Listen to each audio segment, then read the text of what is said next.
Hello, my name is Shannon McDonald, and welcome to Political Shenanigans.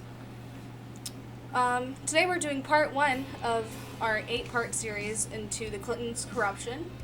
It's going to be a long series, might take a couple months to finish. There's a lot of corruption to cover. But I think we're going to have a lot of fun. Okay, so we all know of Hillary from her run in the 2016 election against Donald Trump, which was stolen from her.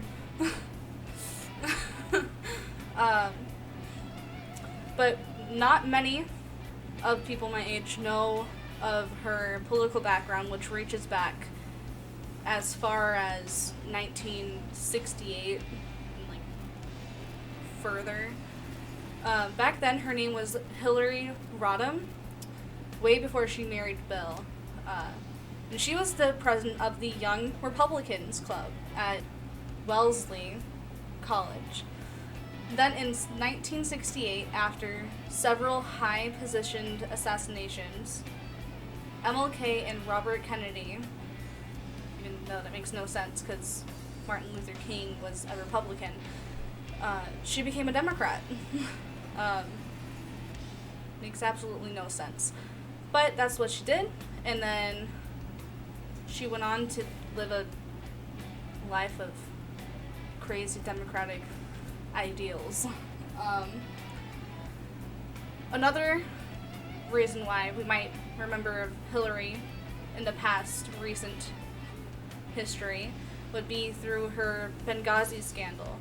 And after Hillary Clinton's testimony, Mark Stein said on Hugh Hewitt's radio program, he said, quote, "Hillary Clinton is corrupt and vomits up lies. You can hear the contempt in her voice when she answers questions. She believes she's..." Now, we have no doubt they were terrorists, they were militants, they attacked us, they killed our people. But what was going on and why they were doing what they were doing we were misled that there were supposedly protests and then something sprang out of that, an assault sprang out of that. And that was easily ascertained that was not the fact. And the American people could have known that within days, and they didn't know that. With all due respect, the fact is we had 4 dead Americans. Was it because of a protest, or was it because of guys out for a walk one night who decided they'd go kill some Americans? What difference at this point does it make? If you reach back further, back in 1972 BC, before Clinton, back in the Watergate investigation, you know, the investigation into the break-in at the Watergate Hotel and Democratic National Headquarters, and its ties to the White House. If you need any more information on that, just pick up a damn history book or Google it. I'm not gonna sit here and teach you guys nothing.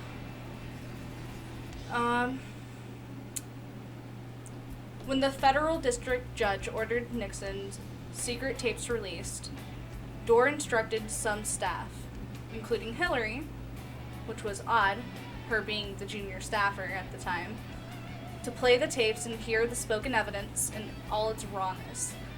Sitting in a windowless room, trying to make sense of the words and to glean over their context and meaning. As she later recalled, she was one of the first people to hear Nixon unplugged. Hillary was known to come in early and to stay late just to take notes on Nixon's tactics. She reveled in learning that the Democrat corruption could be hidden within the guiles of compassion, which Nixon admired. What was most transfixing was what Hillary called the tape of tapes. It was Nixon himself listening intently on previous recordings, recordings of which he had made, and then testing out a new counter-testimony.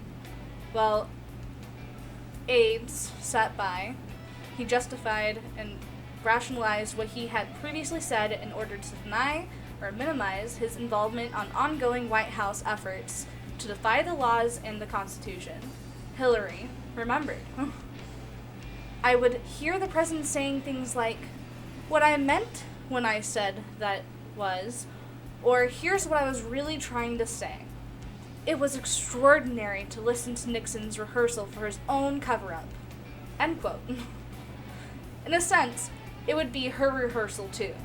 She had been involved in politics for a few years, and this was her baptism, if you will, into the world of Nixon's corruption. And she learned from the master. Later, a passage from Dan Calabrese's 2008 article presents one of Zeffman's chief complaints about Hillary, that she was dishonest and drafted a fraudulent legal brief that argued President Nixon's counsel should not be allowed to participate in the Judiciary's committee's evidentiary hearings, even though a precedent from a few years earlier had established that a federal official facing impeachment should be allowed such representation. But instead of making this information known, Hillary confiscated public documents to hide her deception. Keeping them under lock and key to prevent Nixon from having counsel.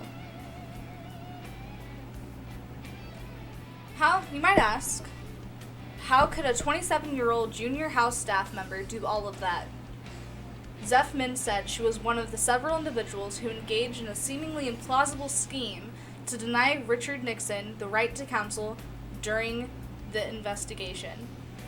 The actions of Hillary and her conspirators went directly against the judgment of top Democrats, up to and including the then House Majority Leader Tip O'Neill, that Nixon clearly had the right to counsel. The brief involvement precedent for representation by counsel during an impeachment proceeding.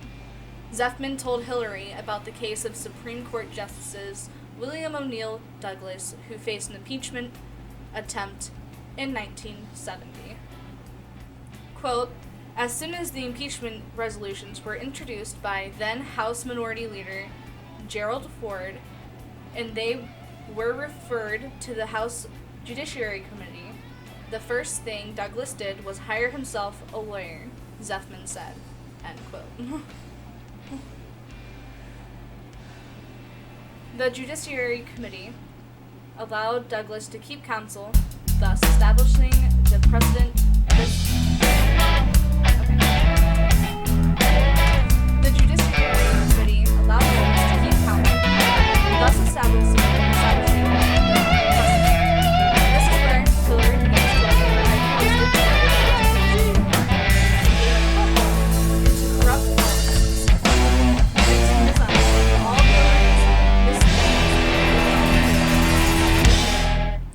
Nixon taught her how to be corrupt. She learned from his mistakes so she would never get caught. And she learned how to skirt the law. When the investigation was over, Zeffman fired Hillary and is quoted saying, "She was a liar. She was an unethical, dishonest lawyer. She conspired to violate the Constitution, the rules of the House, the rules of the committee, and the rules of confidentiality." Zeffman fired Hillary from the committee staff and refused to give her a letter of recommendation, the article says. Keep in mind, he has only ever refused to write a letter of recommendation to somebody 3 times. 50 years, but... Jerry Zeffman was the chief counsel of the House Judiciary Committee during the Watergate inquiry. He made it perfectly clear that he had a very low opinion of the young Yale law graduate Hillary Rodham, but because she reported to the chief counsel of the impeachment inquiry, which was odd, who was hired separately by the committee and did not report to Zeffman, which was odd, Zeffman had no authority over her. In official Watergate investigation documents, Zeffman made it clear that he wanted Hillary Rodham removed from the investigation from the beginning, even though he did not have the authority to make it happen, which was able to terminate Hillary when the investigation was complete, when finally given authority to do so. Many believe Hillary was placed onto the committee to ensure Nixon would be impeached or resign. So, what did Hillary do next? She went to work at an Arkansas law firm after passing the bar exam there, because she failed the bar exam after repeated attempts in Washington, D.C.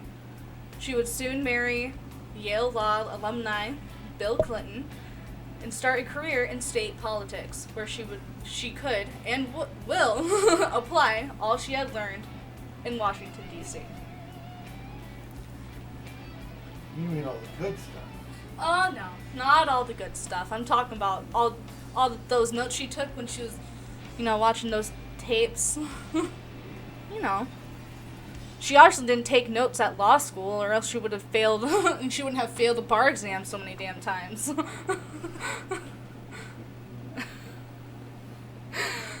All right. Is that it? And that's it for today. We have 7 more videos on this topic. This is only part 1 of the 8-part series. There's going to be 7 more coming out. Next one's going to be on the Whitewater scandal. Thank you guys for watching. I hope you enjoyed. Make sure to like, comment, and subscribe. God bless America, and I'll see you next time.